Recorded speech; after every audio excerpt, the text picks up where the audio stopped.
about the mechanics of faith. Yung observation na tinatawag ng physics, how is it done? Sa physics, yung observation is looking into the particle using electron microscopes or by detecting it using particle accelerators or other instruments. Again, kung hindi nyo maintindihan, wag na lang. Palampasin nyo na lang. At yan ay magkakaroon din ng kahulugan mamaya habang umuusad ang ating discussion.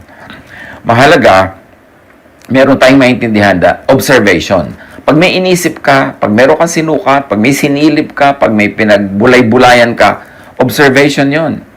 And observation can actually modify or change matter.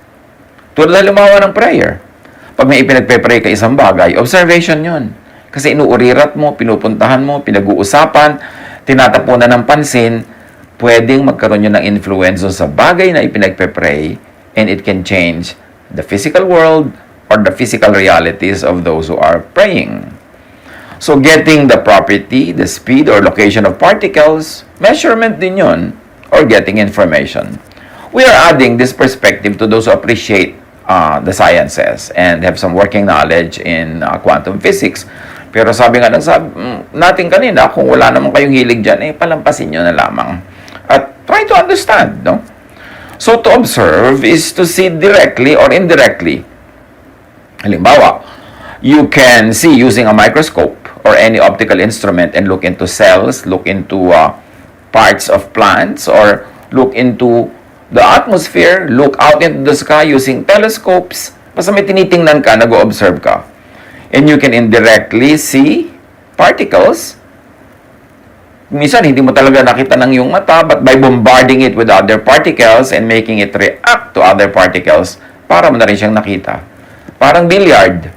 Yung binangga ng puting bola mo, may mga nagbangga-banggaan doon. By just looking at one of them, makikita mo kung paano siya binangga ng iba para mo na rin nakita yung bumangga. Kahit hindi mo nakita yung bumangga mismo.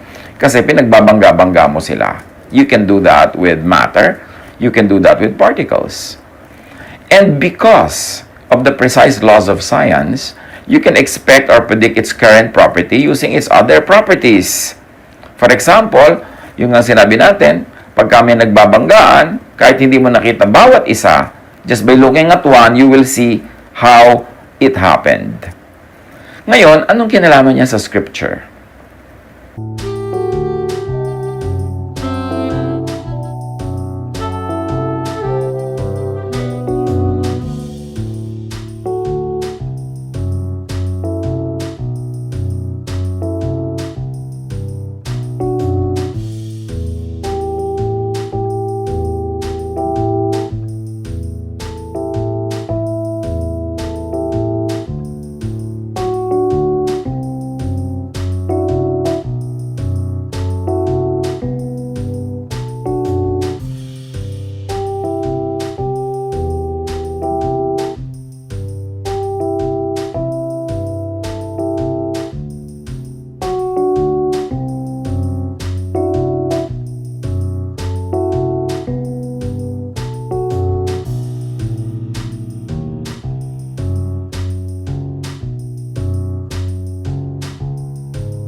Kung natandaan natin yung mga sinasabi natin tungkol dyan sa laws ng quantum physics.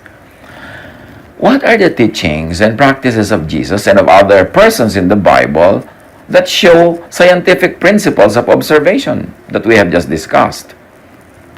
That to the point, change matter and make things happen in the way we call miracles. Ano ang mga ginawa, tinuro ni Jesus na pwede nating kakitaan ng mga principles na ito ng science? Well, Jesus leads people to observe, for one. Jesus leads people to be conscious of the matter or phenomenon. Halimbawa, illness. O bigyan natin ng pansin ang yung pagiging lumpo. Observation na yun. O tingnan natin kung gaano kakalabo ang mata. Observation na yun. So, ginagawa ni Jesus yun. Then, Jesus gets people to expect first. This is important. This is an important aspect of the Jesus miracles. He makes people expect results. Mark 9:23-25, if you can, Jesus said, everything is possible for one who believes. So by saying that, Jesus is making you expect something pag naniniwala ka. Kailangan maniwala ka and then you expect a result. John 11:14. So then he told them plainly, Lazarus is dead, and for your sake I am glad I was not there, so that you may believe. But let us go to him. So yung kanyang mga kasama, binigyan na niya ng expectation na may mangyayari na himala tungkol sa kamatayan ni Lazarus. John 11:40, then Jesus said, Did I not tell you that if you believe, you will see the glory of God? So laging in-emphasize ni Jesus, maniwala ka and then expect something to happen. You want to move mountains? You want to see mountains move? Halimbawa sa buhay mo, what mountain do you want to move now? Anong gusto mong baguhin sa iyong situation? Ano ang lagi mong pinagdarasal? Pag-aralan ang mga himala ni Jesus. You want to move mountains? And to see your mountains move? Believe. Then, expect. Meron kasi nagsasabi, we believe, pero hindi naman nag-expect. Dasal lang ng dasal, pero hindi pa rin naman naniniwala sa ipinagdarasal nila. Wala mangyayari pag ganun. You have to believe and expect. Ngayon yung mga ibang tao sa Bible, anong mga naging himala, pagbabago ng matter, ng paligid, through observation. Sa Acts 3:4-7, si Peter merong ganyang ginawa. Merong humihingi sa kanya ng limos, papasok siya sa templo. Peter looked straight at him, as did John. Then Peter said, Look at us. So the man gave them his attention, expecting to get something from them. O formula yan ng miracle. Pinataas ni Peter ang expectation. Sabi niya, look at us, believe in us. And then the man gave them his undivided attention, expecting to get something. Then Peter said, yung inaasam mo, hindi na ibibigay ko sa iyo. Silver and gold, I do not have. But what I do have, I give you. In the name of Jesus Christ of Nazareth, walk. Taking him by the right hand, he helped him up, and instantly the man's feet and ankles became strong. So una, naniwala yung tao na ito kila Pedro, tapos nag-expect siya, at pagkatapos nag-cooperate siya, nung siya ay pinapatayo, tumayo naman siya, hindi siya kumontra, at gumaling. But remember, yung paggaling came later. Naniwala muna siya, nag-cooperate muna siya, iniabot din niya ang kanyang kamay, at nag-akma din siyang tatayo, tapos dun pa lang siya gumaling. Hindi siya gumaling muna bago niya gawin yung lahat ng yon. Naniwala muna siya, nag-expect, and he acted according to that faith and expectation. So you want to move mountains, you want to see your mountains move, believe, expect, and go with the flow. Do not resist. Huwag kang kokontra. Kasi kailangan merong unity in spirit. As we have said, faith moves mountains. At sabi ni Jesus sa Matthew 17:20, doon sa mga nagtatanong, ba't hindi po namin magawa ang gusto namin gawin? Walang himala na lumalabas. Sumagot siya, dahil sa maliit ang inyong pananampalataya. Tandaan ninyo, kung kayo'y may pananampalataya sa Diyos na sinlaki ng buto ng mustasa, ang liit nun buto ng mustasa, parang ulo lang ng aspile. Maaari ninyong sabihin sa bundok na ito, lumipat ka ron, at ito'y lilipat nga. Tunay na walang bagay na hindi ninyo magagawa. So either si Jesus ay nambobola, nagsisinungaling, o nagsasabi ng totoo. And of course, we like to believe na nagsasabi siya ng totoo, hindi siya nambobola o nagsisinungaling. Talagang walang imposible sa naniniwala. So pag kung imposible, ibig sabihin, hindi ka lang kasi naniniwala, hindi ka nag-expect. Hindi ka nag-o-observe enough and you don't believe enough in your observation that you are not able to change matter. That you are not able to change your environment. You are not able to make things happen according to how you want them to happen in your life. Faith, which is really thought, which is actual to the observation in physics, faith, thought, observation affects and changes the form, the composition, and location of matter. In other words, in simple terms, spirit over matter. Faith over phenomenon na napagagalaw ng pananalig ang created things, ang matter, ang physical world. Nakakalakad ka sa tubig, nakakalutang ka sa hangin, nakakapagparami ka ng pagkain, nakakapagpatigil ka ng bagyo.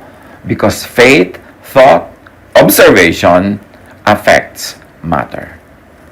At yan ay paulit-ulit na nangyari sa ministry ni Jesus.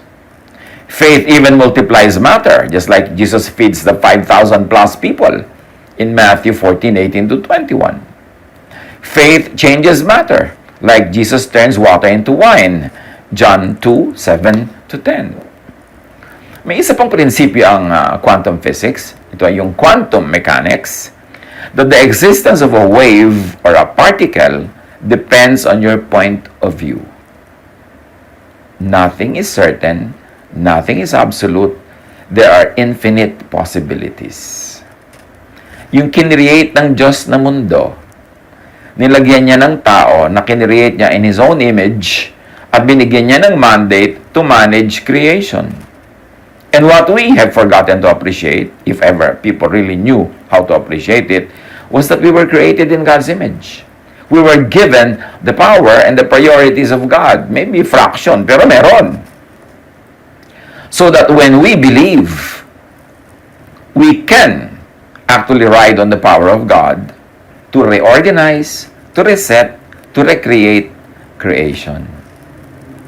Walang certain, walang cast in stone, walang immovable. Everything is possible to those who believe. At yan ang sinasabi ng quantum mechanics. The observer's intention, and in our case, maybe faith or prayer, freezes something into a particle or wave into something definite. In other words, yung creation natin parang lumulutang-lutang na hangin, gumagalaw-galaw na alon, sasayaw-sayaw na tubig. Pwede siyang mag-take ng any shape, any form, pero pag nag-observe ka na, and in our case, pinag-pray mo na, pumasok ka na sa kanyang mundo, tiningnan mo na siya, pinag-usapan mo siya, nanalangin ka, inutusan mo siya in the name of the Lord, yung wave na yon, pwede mo nang gawing ice cube. Yung hangin, pwede mo nang gawin siyang liquid o pwede mo gawing solid. Pagka nag-intervene ka through observation and in spiritual terms through prayer and through faith, yung lulutang-lutang dyan na any possibilities available, ginagawa mo siyang definite. Kini-create, nire-recreate mo siya. Importanteng maintindihan natin yan. Quantum mechanics suggests that our consciousness, our thought, our faith creates and recreates reality. Sa maraming mga Hollywood movies, theme nila ito. At nakakapagtaka, ang galing nila mag-isip. Yung iniisip nila kung paano wawakasan yung kwento nila, tapos mag-a-agree sila na gano'n ang iisipin nila, at nagagawa nila yon. Nabe-bend nila ang kanilang environment through thought. Now, faith heals. Take note that faith of the sick person can heal the same person. Sa mga nangyari kay Jesus, Matthew 9:22, lumingon si Jesus at pagkakita sa kanya'y sinabi, "Anak, lakasan mo ang iyong loob. Pinagaling ka ng iyong pananampalataya." Past tense ha, pinagaling na, tapos na.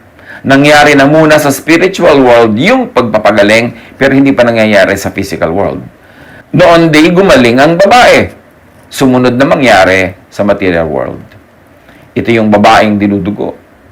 Sabi ni Jesus, lakasan mo ang iyong loob, pinagaling ka na ng iyong pananampalataya. Bakit hindi ko pa po nakikita? Sabi ganon, ngayon, gumaling ka na. Nauna na yan sa spiritual world. Bakit? Naniwala ka eh. Sabi mo, mahawakan ko lang yung dulo ng damit niya, gagaling ako. Tapos nag-cooperate ka, hinawakan mo nga, nag-intervene ka, nag-observe ka. In-observe mo yung bleeding. With faith, with expectation, napatigil mo siya. At dahil nananalig ka, creation, heaven, God honored it, and what you wanted happened. At malinaw kay Jesus, hindi ako nagpagaling sa iyo. Ikaw, ang iyong pananampalataya ang may kagagawan niyan.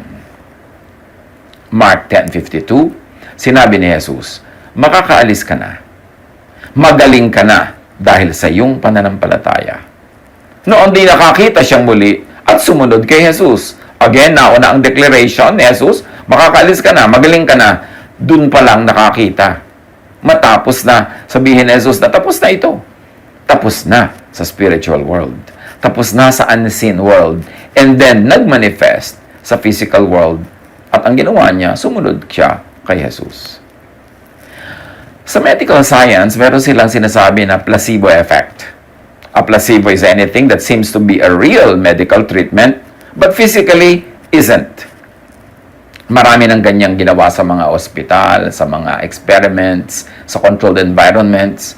2 sets of patients, yung isa papainumin nila ng kung ano lang, hindi naman tunay na gamot, pero sasabihin nila, ito ang gamot sa inyong sakit. At yung isa naman, papainumin nila na hindi naman nila sinasabing gamot yun. So, yung mga pinainom ng sinabing gamot ito at pinaniwalaan nilang gamot yon, naggalingan o nakatanggap sila ng mga improvements sa kanilang kalagayan, yung mga complaints nila nawala, kahit yung ininom nila hindi totoong gamot. Kasi naniwala silang gamot yon. The placebo effect is not yet fully understood by science. Why it happens, but it is definitely true and proven and accepted. It is an effect due to the patient's belief in the treatment. At may mga experiments pa sila. Yung may mga pasyente, group A, may nagpe-pray para sa kanila, hindi nila yun alam. At may group B na mga pasyente, wala nagpe-pray para sa kanila. Yung group A, mas nagre-respond sa medication, mas mabilis naggalingan, at mas nag-i-improve ang situation. Meron talagang power ang prayer. Because prayer is observation. Prayer is intervention with the material world through a spiritual method and a spiritual way. At proven yan that yes, inquiry, prayer, watching what happens in the material world through observation can change it. So yung placebo effect na yan only means faith at work. So may relationship ang mind and body. Placebo effect is due to a person's belief and expectations. Kaya may mga tao na pupunta pa lang sa doktor, nasa daan pa lang, gumagaling na. Meron naman, kahit anong gawin ng doktor, hindi siya gumagaling, hindi siya tinatablan, kasi hindi siya naniniwala sa doktor. Sasabihin niya, ay, ayokong paggamot dyan, kamukha ni kamatayan.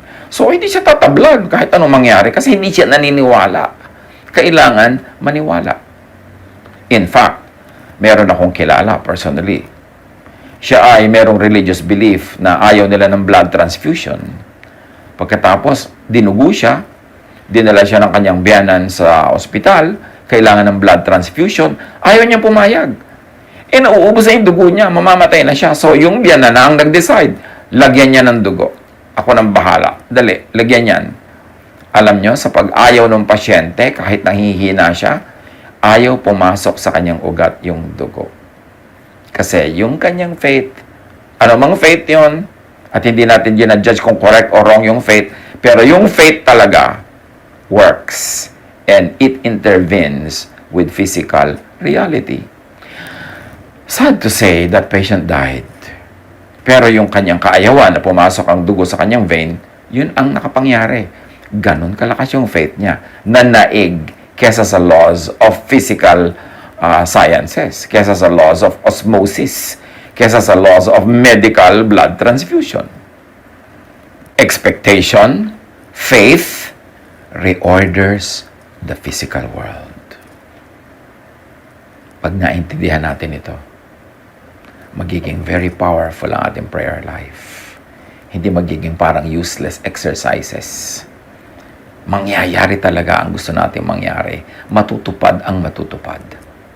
Belief in something as stimulant stimulates. Belief in something as relaxant relaxes. May mga experiments niyan. Sa medicine, sa therapy. Pag sinabi mong, ito pong ipapaamoy ko sa inyo, nakakaantok.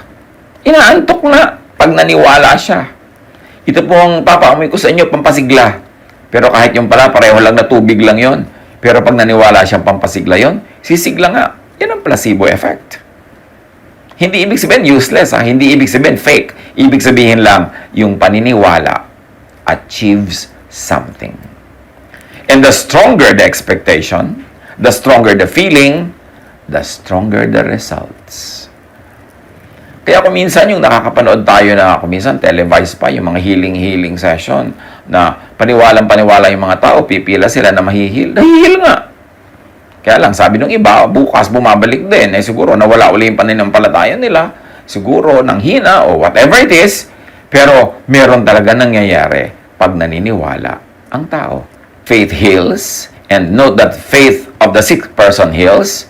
But also the sick person's father or mother or master or keeper can intervene.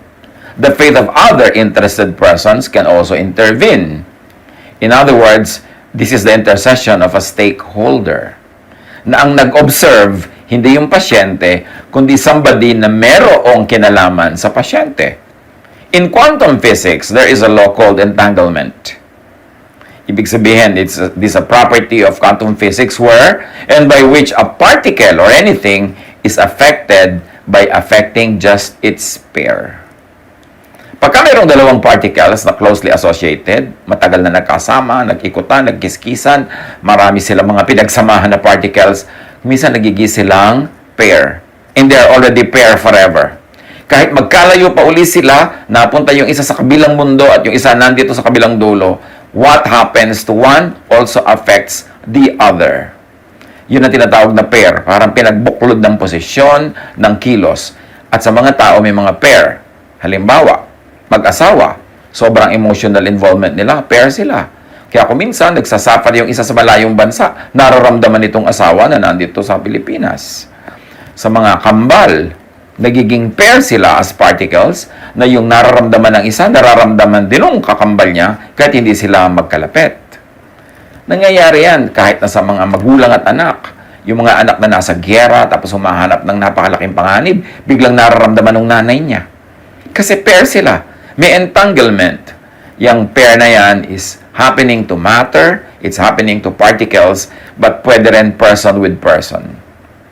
Or person with something. Kung napaka-attach ka sa isang bagay, pwedeng maging pair kayo, magkaroon kayo ng entanglement. At sa mga miracles ni Jesus, may mga ganyang makikita tayo.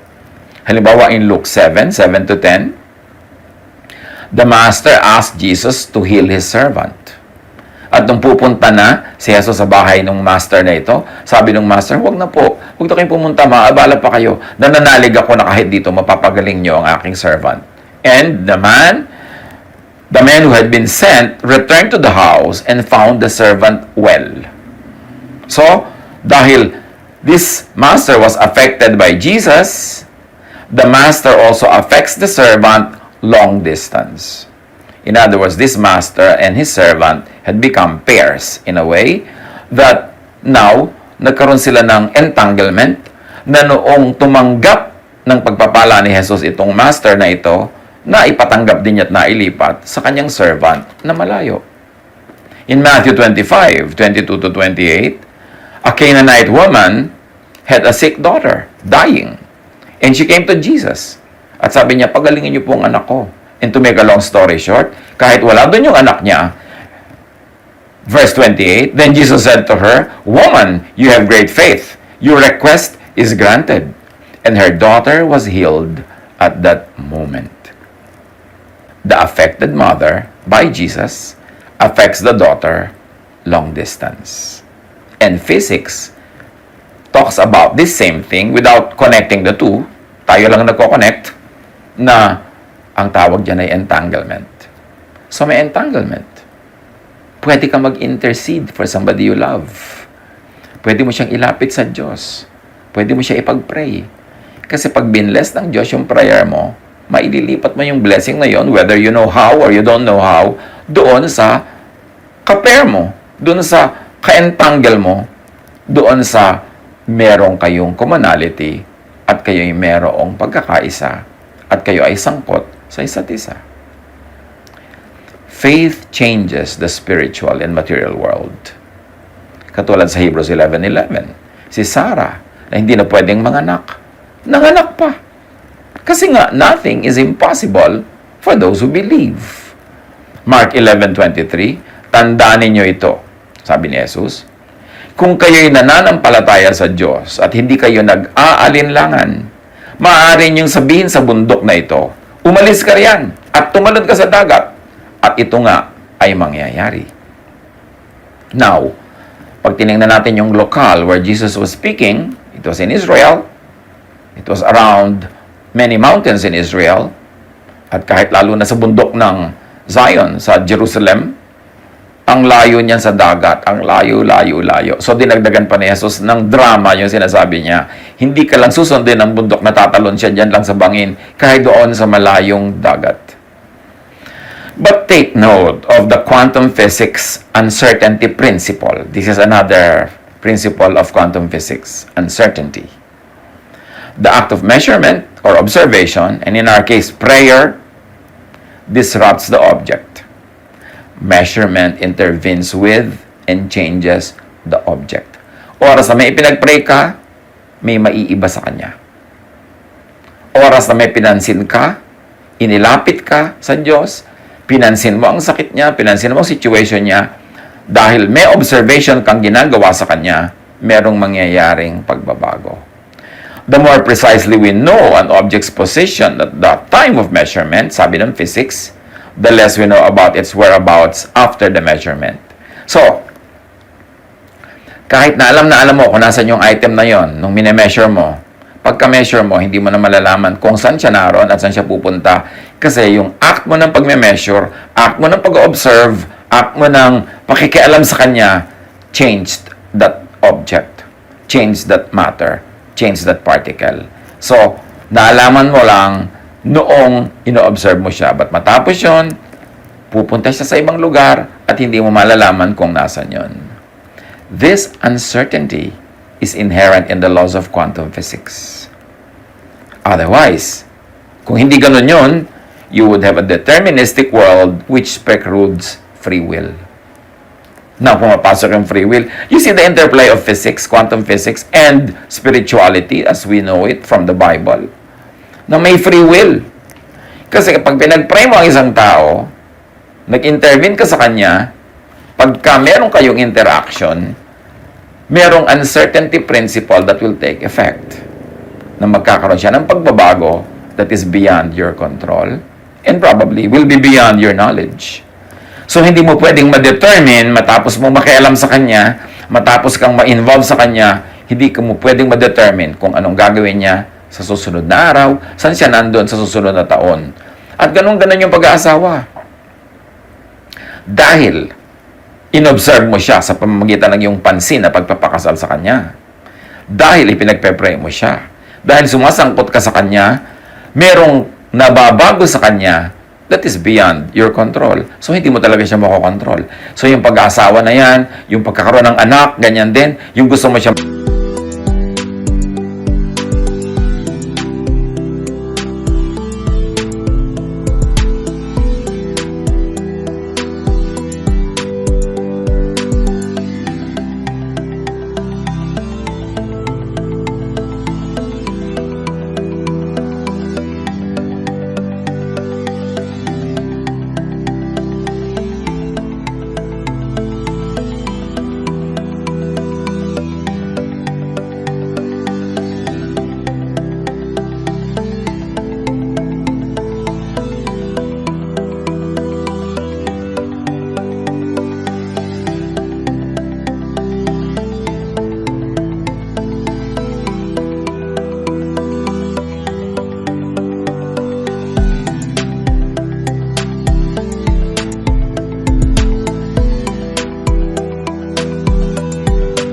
makontrol, gusto mong alam mo at ikaw ang nagde-determine kung saan siya pupunta, hindi yun pwede mangyari. Kaya alam natin na merong free will. The law of physics, the law of uncertainty principle in physics tells us, and it agrees with the theological teaching of free will. Kaya yung merong predestiny at merong free will, mas kakatigan ng physics and the sciences yung free will. Kasi merong physical laws known to the science of physics that says the same thing. Even with infinitely accurate instruments, sabi ng physics, we cannot predict the future actions of subatomic principles. And therefore, we cannot predict the future of macroscopic particles, like people, either. Ito ang sagot sa questions on predestiny. Kung huhugot ka ng sagot sa quantum physics. But remember, the laws of nature were made by God, so the laws of physics were made by God, you can rely on the laws of physics. Tapos, meron pang unknown, meron pang wild card, sa physics din, yung tinatawag naman sa Bible na time and chance. Dahil hindi mo alam, hindi mo pwedeng kontrolin ang pupuntahan ng lahat ng matter, lalo't nakialam ka na sa kanya, nag-observe ka na, merong chances, may possibilities na may mangyaring wala sa expectation mo. At sabi sa Ecclesiastes 9:11, ito pa ang isang bagay na napansin ko sa mundong ito. Ang mabilis ay di siyang laging nananalo sa takbuhan, ni ang malakas ay laging nagwawagi sa digmaan. Ang matatalino ay di laging nakakasumpong ng kanyang mga kailangan, at di lahat ng marunong ay yumayaman. Napapansin ko rin na di lahat ng may kakayahan ay nagtatagumpay. Lahat ay dinaratnan ng malas. Sabi ng Ecclesiastes 9:11, bad luck happens to all. Sabi ng ibang version, time and chance happens to all. Yung nagsasabi ng time and chance, ayaw kasi nalang sabihin yung word na bad luck. Kasi maraming mga religious people na ayaw gamitin yung word na yun, although the Bible says it. So, wala talaga nakakatiyak. Walang nakakaalam. Sasabihin ng iba, nung pinakasalan ko po siya, ganitong ugali niya, ba't kaya na iba? Kasi nga meron namang mga basic laws ang quantum physics na pwedeng mangyari sa ating buhay. May mga pagbabago tulad ng uncertainty principle. It cannot be within your control. So count on the occasional occurrence of bad luck, as we have mentioned above. But generally, believe in the usually fixed laws of nature and science. Part din ito ng law. Konti lang yung bad luck, konti lang yung hindi mo naintindihan ba't nangyari, pero merong ganung possibility. Mag-iwan lang tayo ng space sa buhay natin for such things. At kung uulitin natin yung sabi ni Jesus, nothing is impossible for those who believe. Kung meron kang dapat i-develop, belief, faith. More than scholarship, more than understanding biblical languages, more than understanding the background of the verses, more than the science of hermeneutics, more than all of these scholarships, ang dapat ine-develop talaga ng anak ng Diyos is belief. Mark 11:24, kaya sinasabi ko sa inyo, ano man ang hingin ninyo sa inyong panalangin, maniwala kayong natanggap na ninyo ito, past tense natanggap na, at matatanggap nga ninyo yon future. This is a very important revelation. Na pag naniwala ka, paniwalaan mong natanggap mo na. Pag may pinag-pray ka, pinag-pray mo dapat na natanggap mo na. So dapat nagpapasalamat ka na lang hindi ka na humihingi. Di ba sabi nga sa Bible, sabi ni Jesus? Huwag kang hingi ng hingi. Your Father knows what you need before you ask Him. Hindi mo kailangan mag-shopping list, maglista ng mga hinihingi. Alam na yun ng Diyos. Why inform God about what you need and what you want? Pero sa prayer mo, dapat ang nangyayari is, naniniwala ka na natanggap mo na yung pinagpe-pray mo. At pag naniwala ka na, matatanggap mo na yon. Pero ang nauuna, naniniwala kang natanggap. Paano naniniwalang natanggap ang pinag-pray? Halimbawa, nagpe-pray ka na magkaroon ka ng pera. Paano ka maniniwalang natanggap mo na? Di kahit hindi pa dumadating yung pera na yon, generous ka na sa iba. Mapagbigay ka na sa iba. Hindi ka na nagwo-worry about your next expenses kasi pinaniwalaan mo nang tinanggap mo na. At pag napaniwalaan mo na yon, dun pa lang darating yung tunay na pera sa buhay mo. Pero pag hindi ka muna naunang naniwala at hindi ka nag-behave as if naniniwala ka nga at hindi ka kumilos bilang isang naniniwala, hindi ka darating sa point na darating yung hinihingi mo. Halimbawa, yung babaeng widow na pinuntahan ng prophet, walang pagkain, merong taggutom, ang natira na lang sa kanya, konting langis, konting harina. Sabi ng prophet, unahin mo ako, pakanin mo ako, at hindi ka mauubusan yung harina mo. Alam niyo kung ba't hindi naubusan yung babae? Kasi naniwala siya sa prophet. At paano natin nalamang naniwala siya? Yung huli niyang harina, yung huli niyang langis, niluto niya, ginawa niyang tinapay at ibinigay sa prophet. Yun ang naniniwala. Pero yung nagsasabing, ay, paano yan? Mauubusan kami at sa lagay, bibigay ko sa kanya, dinawalan na kami. Wag na, amin na lang to ng anak ko. Tapos sinolo nila, bukas wala na, namatay na sila sa gutom. Kasi hindi talaga sila naniwala. Okay, naniniwala kang pagagaling ka ng Diyos? Nasaan ang kilos mo na pinagaling ka na? Nasaan yung kilos mo na ibinigay na sa yung kailangan mo? Ipinagpe-pray mo sa Diyos na magkaroon ka ng asawa? Nasaan yung kilos mo na binigyan ka na? Inireserba mo na ba ang sarili mo? O ipinamimigay mo kahit kaninong unang dumaan? Yung kilos mo dapat, yung ginagawa mo sa buhay, is already an expression sa paniniwala mong natanggap mo na nga. So, ipinagpe-pray mo na magkakaroon ka ng trabaho. Anong kilos mo na may trabaho ka na nga ibinigay sa iyo ang Diyos? Nagpe-prepare ka na? Nagpe-prepare ka na pumasok? Naghahanda ka na sa mga skills mo? Hinahanda mo na yung mga kailangan mo para sa trabaho na yon? Pag ginawa mo na yon at naniniwala ka na ngang tinanggap mo na, dun pa lang darating. Kaya maraming prayer, sayang. Kasi hindi ka naman naniniwala na yung pinag-pray mo, ibibigay. Gusto mo, ibigay muna, bago ka maniwala.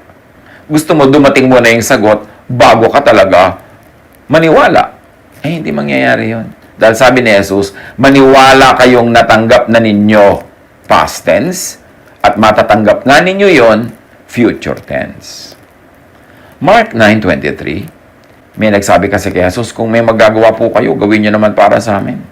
Kung may magagawa ako, tanong ni Jesus, mangyayari ang lahat sa sino mang may pananampalataya. Parang sinasabi ni Jesus, hindi ako, kundi ikaw at ang faith mo ang gagawa niyan. Matthew 21:22, ano mang hingin ninyo sa panalangin ay tatanggapin ninyo kung naniniwala kayo. Lagi ang tanong ng mga tao, how to pray? May mga seminar pa, how to pray? Meron pa mga training, mga manual, how to pray. Hindi methods ang how to pray. Isa lang yun. How to pray? Believe. And the training that you really want and need is not on method. It is on belief. Huwag kang mag-train ng how to pray, how to project your voice, how to do this, how to do that, anong gagawing language, anong posture. No. Trainin mo ang espiritu mong manalig.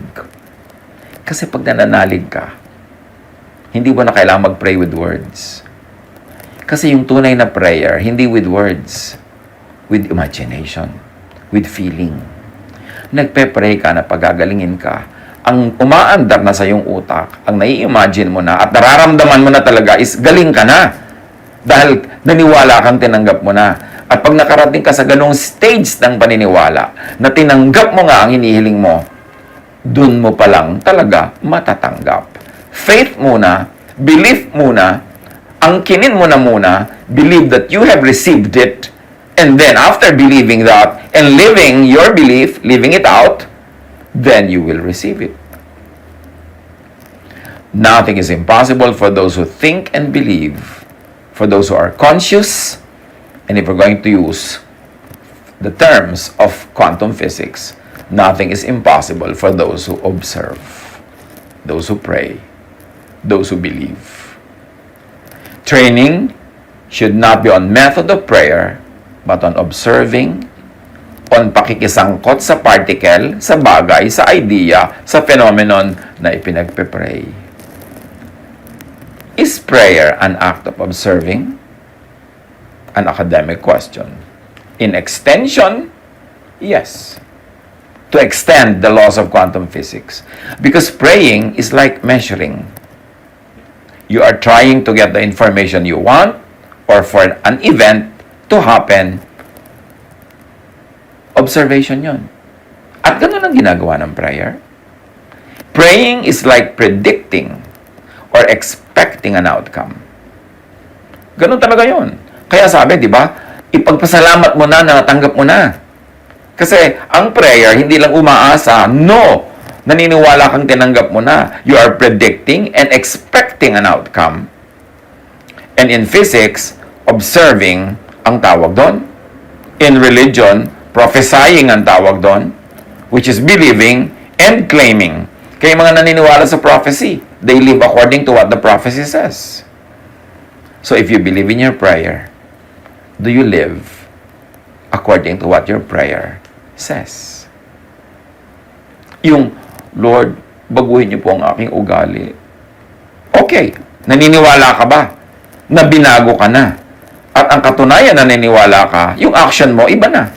Yung mga pananaw mo, iba na. At pagka ginawa mo yon, dahil naniniwala ka to the point of living it out in your life, the real thing will happen. But it has to happen first in your life, in your heart, in your mind, in your lifestyle. Tsaka palang darating yung material, physical, earthly sagot. Matthew 17:19-20. Pagkatapos nang sila-sila na lamang, lumapit ang mga alagad at tinanong si Jesus, bakit hindi po namin mapalayas ang demonyo? Sumagot siya, dahil sa maliit ang inyong pananampalataya. Tandaan ninyo, kung kayo'y may pananampalataya sa Diyos na sinlaki ng buto ng mustasa, maaari niyong sabihin sa bundok na ito, lumipat ka ron, at ito'y lilipat nga. Tunay na walang bagay na hindi ninyo magagawa. At hindi lang yung fig tree ang pinapalipat, pati yung bundok. Pwede daw mangyari yon because this is about the fig tree incident. Ngayon sa physics, sa quantum physics, may isa pang principle called quantum tunneling. Ano yon? A phenomenon when a particle is able to penetrate a barrier that it should not be able to go through.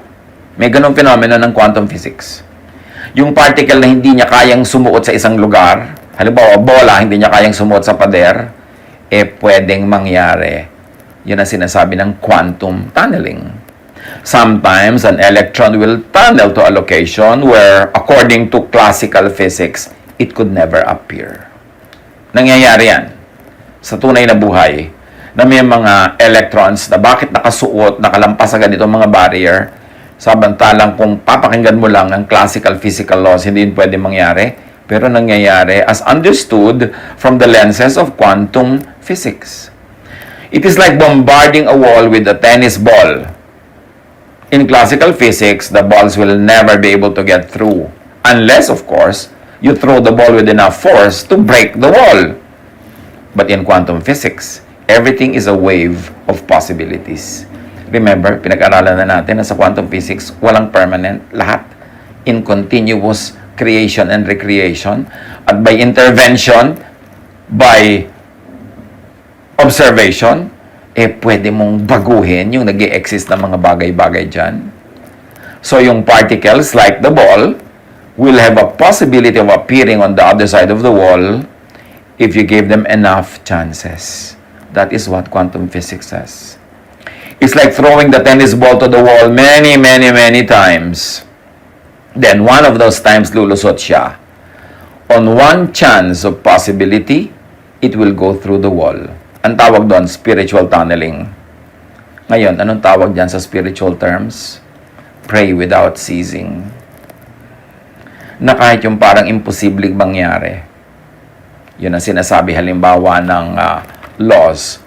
Sa quantum tunneling, pag hindi mo tinigilan ng kagagawa ka uulit, one chance magkakaroon yan, lulusot. So, pag pinaandar natin yung laws of tunneling, ginawa nating spiritual tunneling, sabi sa Ephesians 6:18, pray in the Spirit on all occasions with all kinds of prayers and requests. Manalangin kayo sa lahat ng pagkakataon, humiling at sumamo sa patnubay ng Espiritu. And 1 Thessalonians 5:17, pray continually. Pray without ceasing. Palagi kayong manalangin. Sa kauulit nyo, kapapanalangin nyo, kahit yung imposible will have one chance that it could happen, and it can happen. James 5:16-18, Malaki ang nagagawa ng panalangin ng taong matuwid. Si Elias ay isang tao na tulad din natin.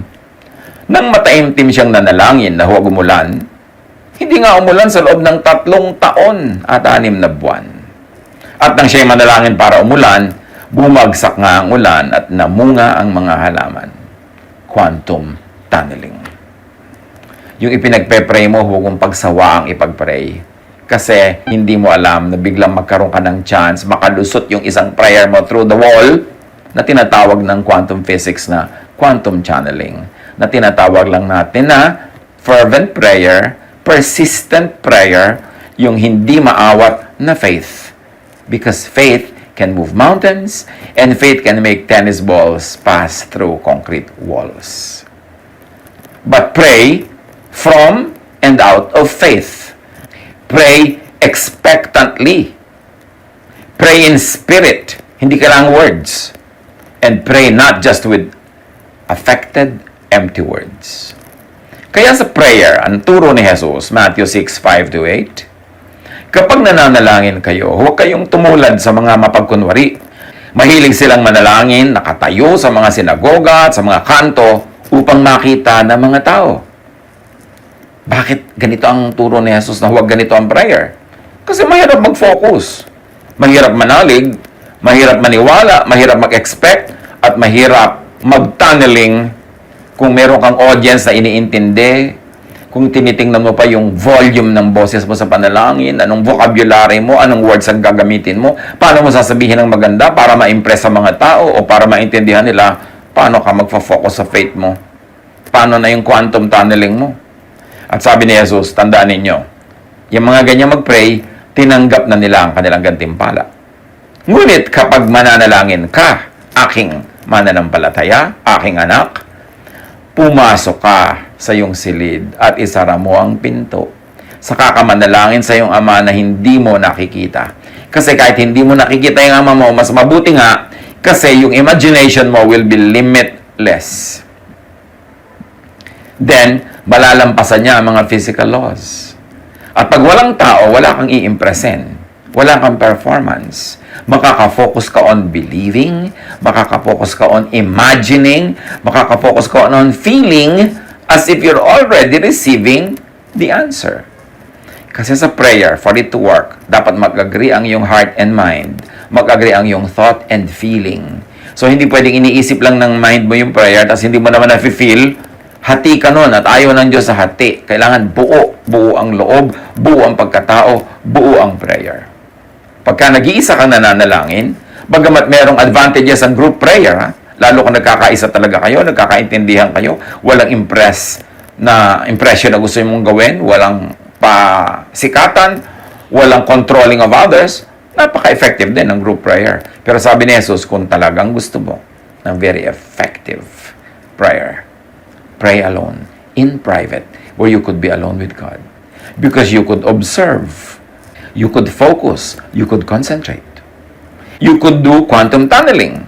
You can train energetic, bombarding thought on your subject. Hindi ka sabog. Hindi ka kailangan makinig sa prayer ng iba tapos hindi mo maintindihan, may kulang-kulang na words ka naiintindihan, hindi mo maintindihan yung pronunciation niya, minsan na-offend ka pa, minsan natatawa pa yung iba pag may maling nadinig na word. Paano ka nun magkakaroon ng quantum tunneling? Paano ka mag-observe at magfo-focus?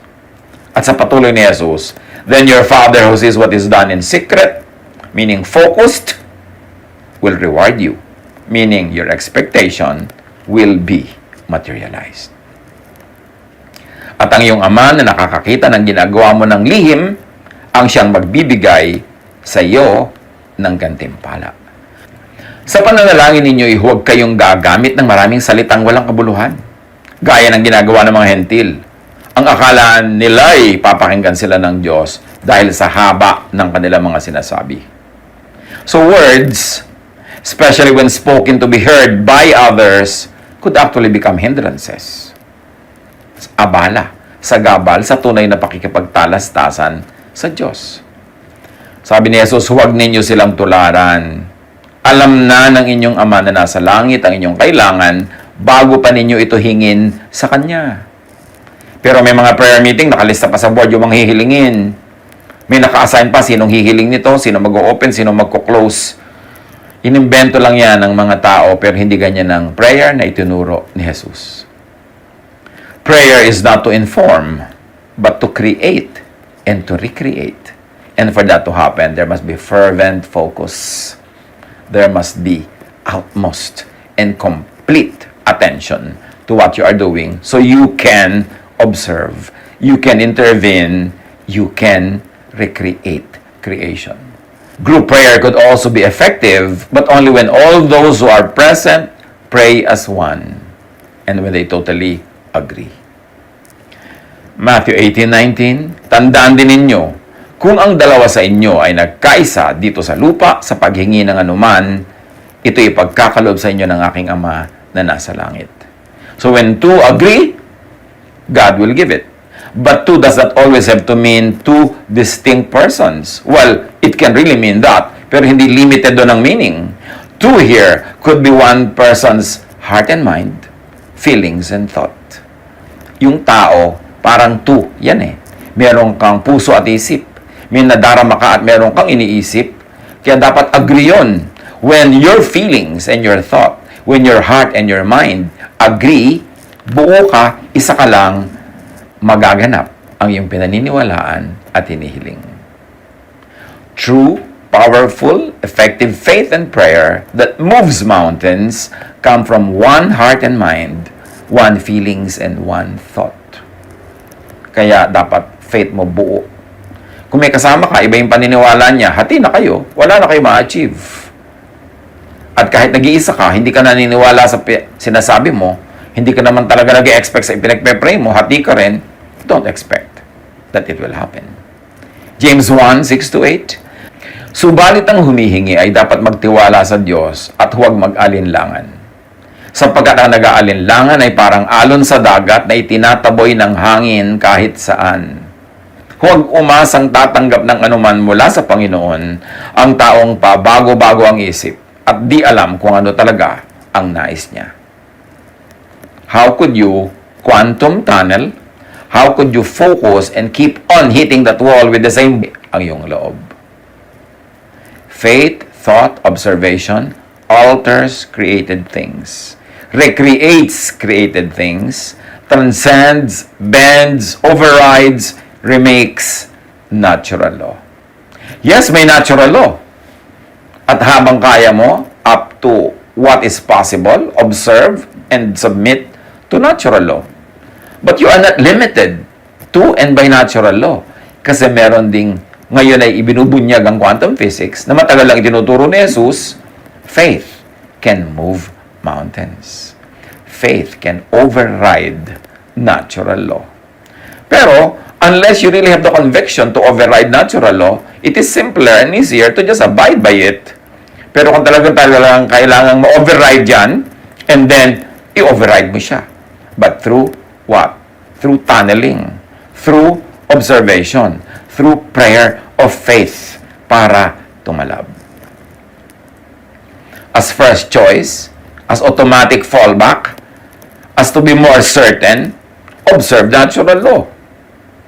But when able, when empowered by great faith, change, modify, reorder the physical world by, with faith, prayer, and expectation. Because God says, and then the physical world complies. God said, let there be light, nagkakalight. Jesus rebukes the wind and the waves, tumitigil. Si Pedro, sabi niya kay Jesus, papaglakarin niyo po ako sa tubig, gusto kong pumunta sa inyo. Sabi niya, halika. At naglakad siya sa tubig. Kasi naniwala siya. At kailan siya hindi lumubog? Nung tumungtong na siya. Hindi yung sinabi niyang, i-prove niyo muna na hindi ako lulubog bago ko tumungtong. Tumungtong siya, at saka siya hindi lumubog. And Jesus says to us, to His disciples, believe, then command this mountain, and it will comply. John 11:39-40. Alisin niyo ang bato, utos ni Jesus, dahil bubuksan yung libingan para pabangunin niya at buhayin si Lazarus. Ngunit si Martha, na kapatid ng namatay, ay sumagot, Panginoon, Nangangamoy na po siya ngayon. 4 na araw na siyang patay. Sinabi ni Jesus, hindi ba't sinabi ko sa iyo na kung sasampalataya ka, ay makikita mo ang kaluwalhatian ng Diyos? So pag sinabi mong, yes, naniniwala ako, Lord, buhayin mo po ang aking kapatid, buhayin mo ang aking kapatid, buhayin mo ang aking kapatid, tapos nung bubuksan na yung bato, tinatakpan mo yung ilong mo dahil maaamoy mo yung baho, hindi ka naman naniniwala, nabubuhayin, kasi meron man naman buhay na mabaho. Pag nagtakip ka ng iyong ilong, o sinabi mo, huwag nating buksan kasi aalingasaw, hindi ka naniniwala sa sarili mong prayer. Yan ang sinasabi natin kanina pa. Kung talaga naniniwala ka, you will live and act it out in your practical life. Your faith will be displayed by your action.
By your lifestyle. Yung naniniwala ka na magpo-provide ang Diyos, mabait ang Diyos, pray ka ng pray na mag-provide sa'yo, tapos ang damot-damot mo para siguradong meron ka, hindi ka naniniwala sa prayer mo.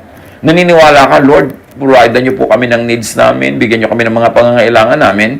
Therefore, sa action mo, hindi ka na madamot, palabigay ka, kahit hindi pa dumadating